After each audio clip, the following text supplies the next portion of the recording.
레이더 항전장비 속수관성형, 스텔스급 제외하면 동부가 동급 최강 전투기. 2021년 시제기 제작을 목표로 개발 중인 KF-X의 성능은 어느 정도가 될까? KF-X 제작 업체인 한국항공우주산업은 지난달 14일 시제기의 전방동체 벌크헤드 가공에 착수하는 행사를 가졌다. 벌크헤드란 동체를 이어주는 격벽을 말한다. 전투기 머리 부분과 중간 부분을 연결하는 구조물이다. 고속으로 비행할 때 발생하는 압력으로부터 항공기의 변형을 막아주는 역할을 한다. 한국형 전투기는 벌크헤드를 시작으로 기체 제작 작업이 본격화된다. 오는 9월까지 전투기 형상 설계의 마지막 단계인 상세 설계 검토를 끝내고 2021년 시제 1호기가 출고된다. 2022년 첫 비행이 예정돼 있다. KF-X는 당초 KF-16을 능가하는 4.5세대 전투기 개발을 목표로 시작했다. 전투기의 세대 분류는 등장 시기와 주요 탑재 무장, 항공 전자장비 특성 등으로 구분한다. 미국산 전투기로 한정하면 F-22, F-35 등 스텔스 성능을 지닌 전투기가 5세대로 분류된다. 4세대급에선 현재 우리 공군의 주력 전투기인 F-15K가 최강으로 꼽힌다. F-15K를 하이급 KF-16을 미들급 4세대 전투기로 부른다. 군사 전문가들은 KF-X의 성능이 F-15K급이 될 것이라고 예상한다. 전투기의 대표적 핵심 기술인 레이더와 항전장비 기술이 진화하고 있고 국내 기술로 개발 중인 이들 장비에 개량된 기술이 적용되기 때문이다. KF-X 사업 주관 부서인 방위사업청과 한국항공우주산업에 따르면 공대공 공대지 표적을 탐지 추적하는 AESA 레이더는 지난해 5월 기본 설계 과정을 통과해 현재 상세 설계 단계로 진입했다. 오는 5월 상세 설계 과정을 완료하고 2020년 하반기 제품을 출고할 예정이다. 능동전자주사 위상 배열로 번역되는 AESA 레이더는 기계식보다 훨씬 많은 목표물을 추적한다. 손가락 크기 정도의 모듈이 1000개 남짓 박혀있는데 이 모듈이 잠자리의 혼눈처럼 각각의 목표물을 추적한다. F-22와 F-35에도 미국에서 개발한 AESA 레이더가 장착돼 있다. 우리 공군의 F-15K, KF-16 레이더는 기계식이다. AESA 기술은 미국이 기술 이전을 거부해 국내 기술로 개발이 가능한지가 논란거리였다.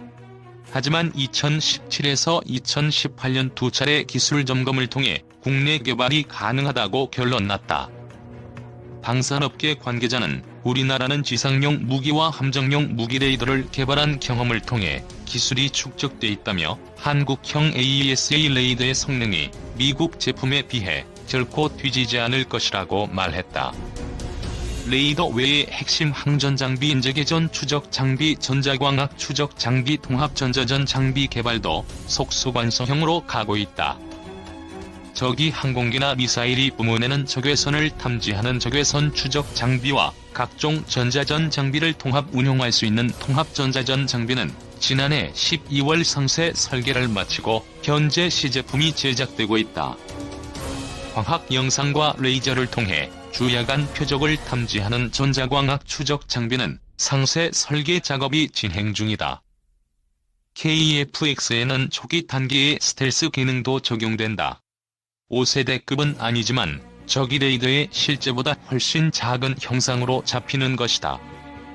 방산업계 관계자는 5세대 전투기는 적기 레이더의 작은 새 모양의 형상으로 보인다면서 현재 공개된 KF-X의 기체 형상을 보면 적 레이더파를 상당 부분 상쇄할 수 있는 구조여서 스텔스 도료 등 관련 기술을 추가로 적용하면 5세대 이하 전투기 가운데 스텔스 성능이 가장 우수할 것이라고 말했다.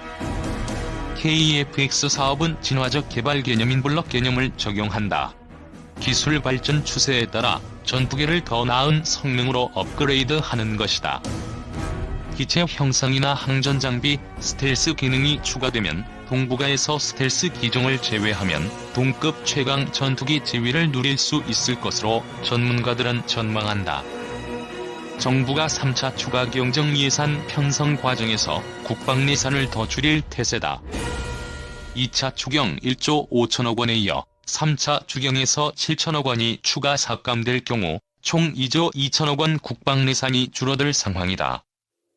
10일 기획재 정부, 국방부 등에 따르면 3차 추경에서 국방 예산을 7천억 원가량 추가 감축하는 방안이 논의되고 있다. 기재부는 이런 내용의 예산 조정안을 국방부에 보냈다. 운영비에서 4천억 원, 방위력 개선비에서 3천억 원을 각각 삭감하는 내용이다.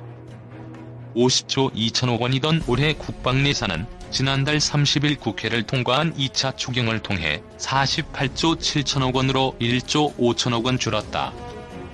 F-35E 스텔스 전투기, 해상작전 헬기, 광개토 3, 이지스함 등 도입 예산 등을 손봤다.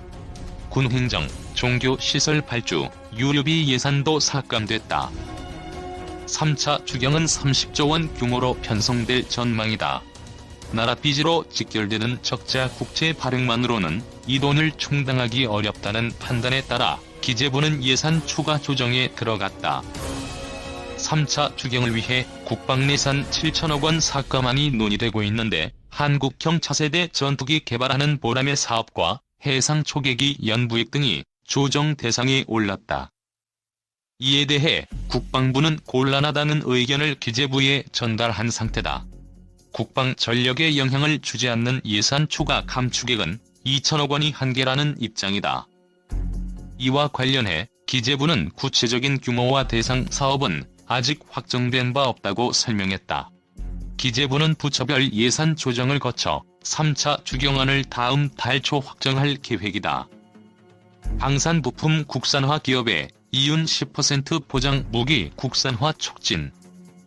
방위사업청이 무기체계 부품을 국산화하는 방위산업 기업의 이윤을 기존 3%에서 10%까지 올려준다. 이에 따라 현재 개발 중인 한국형 전투기와 소형 무장 헬기 등의 부품 국산화 비중이 높아질 전망이다. 방위사업청은 16일 2020년 핵심 부품 국산화 개발 지원 사업에 참여할 업체를 모집한다고 밝혔다. 올해는 부품 국산화 활성화를 위해 11개 개발 과제로 확대했다. 현재 개발 중인 KF-X와 LAH 등에 적용되는 부품 국산화에 주력할 계획이다. 이들 과제 국산화 기업에 앞으로 5년간 약 300억 원이 투입된다. 핵심 부품 국산화는 무기체계에 사용되는 핵심 부품 가운데 수입하는 부품을 국내 제품으로 개발하는 사업을 말한다. 중소기업이 주로 참여하지만 일부 개발 과제는 대기업과 중견기업도 참여할 수 있다. 최종 참여 업체는 과제당 최대 100억 원 한도 내에서 개발비의 75%를 최대 5년간 지원받게 되며 개발 성공 때는 수의계약으로 납품할 수 있다. 이밖에 방사청은 방산업체의 적극적인 참여를 유도하고자 체계 개발 때 국산화 부품을 적용하는 업체의 기존보다 높은 방산 원가 이윤율을 보장할 계획이다. 부품 국산화 이윤율은 기존 3%에서 10%로 확대된다. 방사청은 지난 2월 방위산업 육성 및 발전에 관한 법률 제정으로 부품 국산화의 법적, 제도적 기반이 마련됐으며 앞으로 핵심 부품 국산화 사업을 더욱 확대할 것이라고 강조했다. 올해 핵심 부품 국산화 개발 지원 사업 과제 및 참여 업체 모집 공고는 방사청과 국방기술품질원 홈페이지에서 확인할 수 있다. 다음 달 18일까지 신청을 받아 6월 중 최종 참여 업체를 선정할 방침이다. ADD-KEFX 핵심 레이더 2년간 100회 비행으로 압축 개발. 2019년 공대공 AESA 제품 개발 뒤 시험 비행 기간 단축 의지. 공대지 공대해 능력 갖춘 완제품은 2028년께 생산 계획. 한국형 전투기 사업의 핵심 기술인 능동형 이상 배열 레이더의 공대공 모드 개발과 관련 정부 당국이 100회 이상의 비행시험을 2년간 끝낸다는 계획을 수립한 것으로 나타났다. AESA 레이더의 국내 개발 사업의 주체인 국방과학연구소 측은 6일 ADD에서 진행된 국방부 출입기자단과의 기자간담회에서 2019년까지 공대공 모드 AESA 레이더 개발을 완료할 것이라며 2021에서 2022년 2년간 100회 이상의 시험 비행을 할 것이라고 말했다. AESA 레이더는 여러 표적을 동시에 추적 탐지해 조종사에게 해당 정보를 제공해주는 장비로 전투기의 눈과 같은 역할을 한다. 비행시험은 AESA 레이더의 이 같은 기능이 실제 비행 상태에서 제대로 구현되는지 알아보기 위해 시제품을 항공기에 탑재하고 이루어지는 과정이다. 해외 업체 등에서 통상 레이더를 개발한 뒤 5에서 10년여간의 비행시험을 거치는 데 비하면 매우 짧은 기간에 압축적으로 비행시험을 추진하는 것으로 평가된다. ADD 고위 관계자는 이에 대해 아직까지 해보지 않은 길을 가는 것이라며 그 과정의 리스크를 줄이기 위해 해외 업체와 협력을 하겠다는 것이라고 말했다. ADD는 미국이 AESA 레이더 체계 통합 기술을 비롯한 4가지 핵심 기술 이전을 거부한 지난 4월 직후 스웨덴과 이스라엘 업체와 접촉하고 해당 기술과 관련된 협조를 요청한 것으로 알려졌다. 이 고위 관계자는 일부 기술에 대해선 답변을 받은 뒤 계약을 해야 하는 부분이 있고 일부는 기다리고 있는 상태라고 설명했다. ADD는 2년간 100회 이상의 비행시험을 실시해 얻어낸 데이터를 바탕으로 다시 4년간 시제기 탑재 시험을 진행한 뒤 2025년 KF-X 공대공 모드 완성품을 생산한다는 계획이다. 공대지 모드 레이더가 탑재된 KF-X 완성품은 이보다 3년 늦은 2028년에 완성한다는 게 정부 계획이다. 공대지 모드 AESA 레이더 자체 개발은 2025년에 완료되며 이를 바탕으로 다시 3년간 추가 무장 탑재 시험을 실시해야 하기 때문이다. 공대공은 물론 지상과 함정에 대한 공격 능력까지 온전하게 보유한 KF-X1 제품은 2028년께 생산되는 셈이다. 이는 또 공대공 모드 개발이 완료된 뒤 공대지 모드 개발이 들어가는 순차적 방식이 아니라 2025년까지 공대공 모드 전투기를 개발하는 동시에 공대지 모드 AESA 레이더를 개발해 나가는 병렬식 개발 일정이기도 하다. 때문에 정부 예산 18조 원이 투입되는 전투기 개발 사업의 일정이 지나치게 빡빡하게 이루어져 있다는 우려도 제기된다. 이에 대해 ADD 고위 관계자는 연구 개발 과정 자체가 리스크 테이킹부터 시작된다고 말했다. 그는 목표를 세워놓고 가는 것이기 때문에 장애가 있을 수 있다면서도 그런 위험을 확인하고 극복하면서 가는 것이다. 목표한 시점에 전투기를 개발할 수 있다고 강조했다.